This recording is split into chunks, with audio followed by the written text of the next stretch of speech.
नमस्ते। मैं वैद्य कुणाल ओजस आयुर्वेद पर आप सबका स्वागत करता हूँ। आप सबके अच्छे स्वास्थ्य की कामना करता हूँ।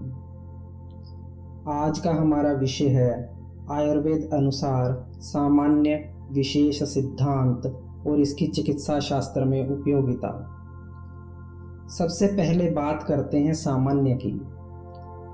सामान्य को आचार्य चरक ने पदार्थों की व्याख्या करते हुए सबसे पहले रखा है, क्योंकि आयुर्वेद शास्त्र में इसकी उपयोगिता सर्वाधिक है।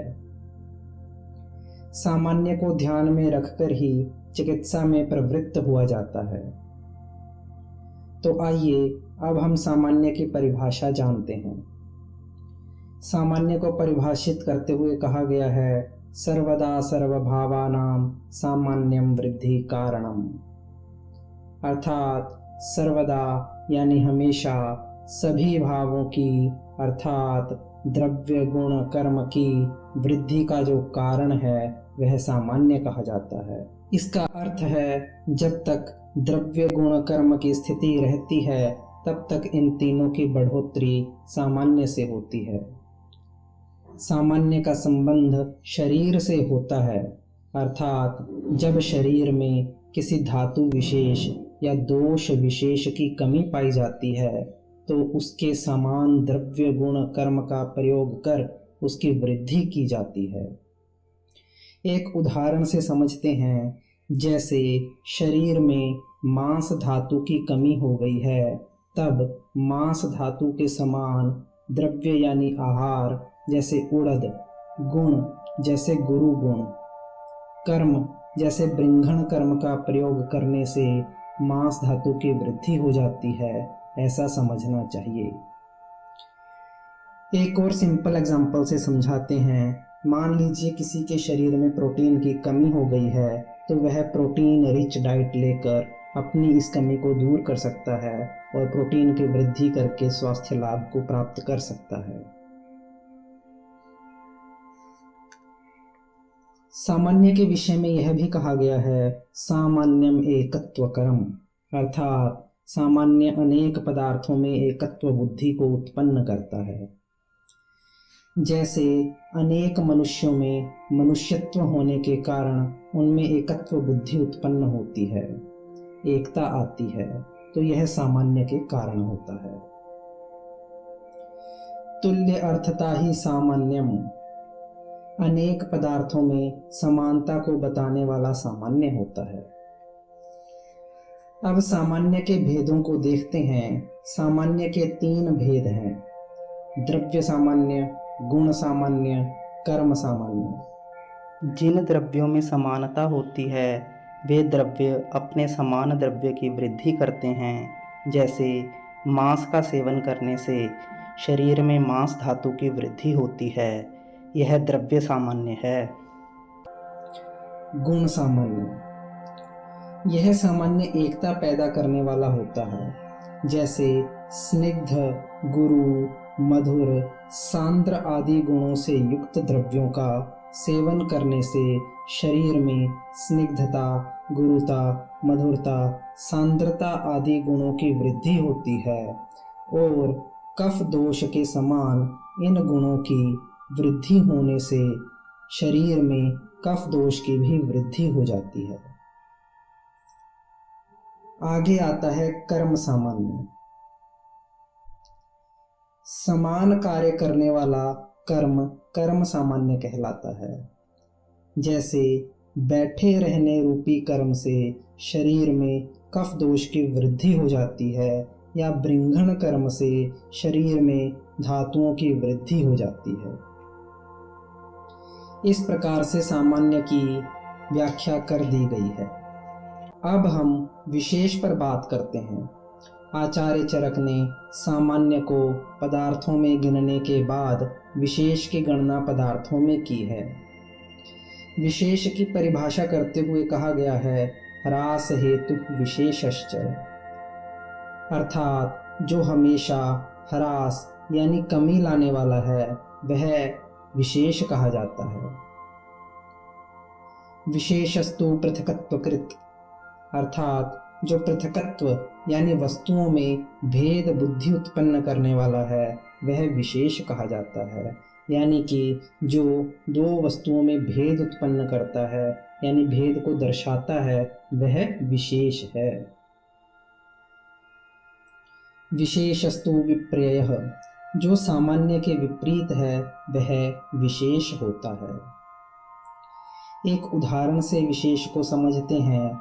जैसे क्षार का सेवन करने पर शरीर में कफ का ह्रास होता है।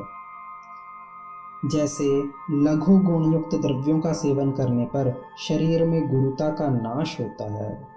जैसे हरड़ और आम में विशेषता होने के कारण दोनों में पृथकता होती है।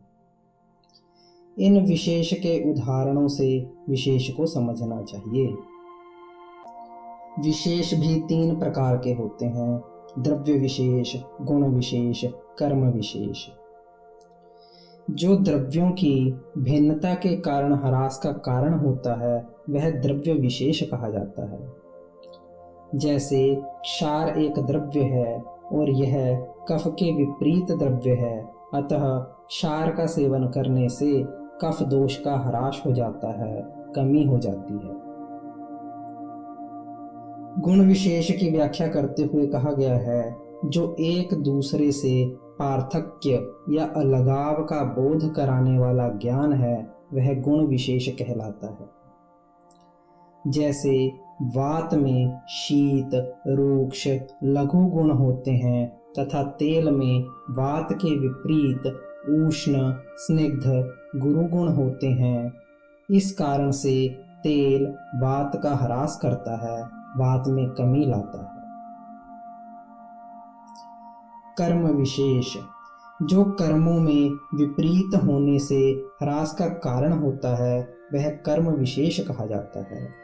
जैसे चलना रूपी कर्म बैठना रूपी कर्म से विपरीत होने के कारण कफ का ह्रास करता है। इस प्रकार विशेष का वर्णन कर दिया गया है। सामान्य विशेष के निरूपण के बाद अब सामान्य विशेष की आयुर्वेद में उपयोगिता को समझते हैं।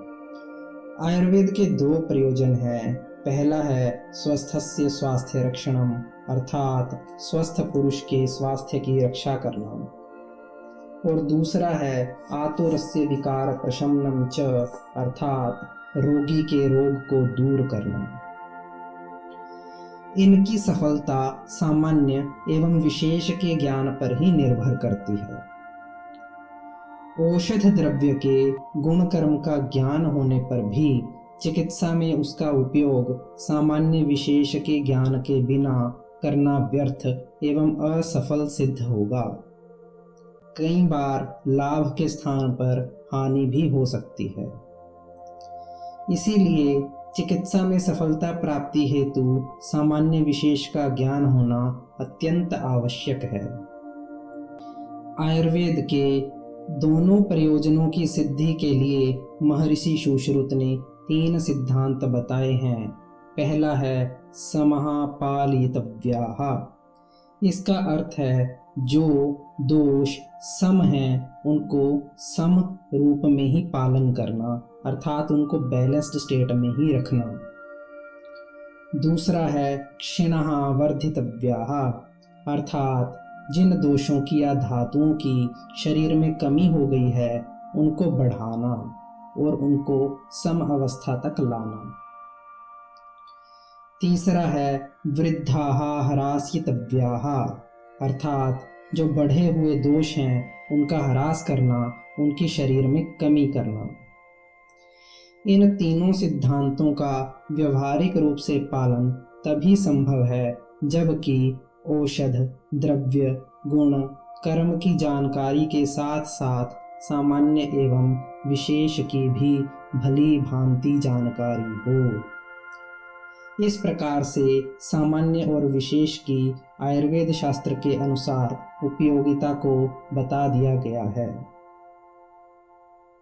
आशा करता हूँ आपको हमारा आज का यह वीडियो अच्छा लगा होगा। आगे भी इस प्रकार की वीडियोस को देखने के लिए हमारे चैनल को सब्सक्राइब अवश्य करें। यदि आप किसी टॉपिक पर वीडियो चाहते हैं तो उसे कमेंट बॉक्स में अवश्य डाल दें। इसी के साथ आप सभी से विदा लेते हैं। फिर मिलेंगे अगले वीडियो में। धन्यवाद।